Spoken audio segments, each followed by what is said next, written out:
So how much of a cut does YouTube actually take from you? So last time I checked, YouTube takes about, from that CPM, $30, whatever it is, YouTube takes about 45%. Um, so I believe the creator currently takes 55%. And what happens is there's a whole process that shouldn't be as complicated. But as you can see in my YouTube tip monetization videos, I provide a specific monetization timeline. And I will tell you exactly what my journey is like.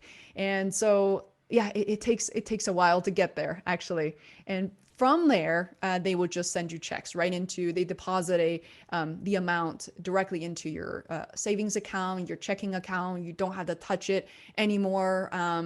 The YouTube analytics usually is about 24 to 48 hours behind. So you kind of don't always know the exact dollar amount that you earn that day or that month.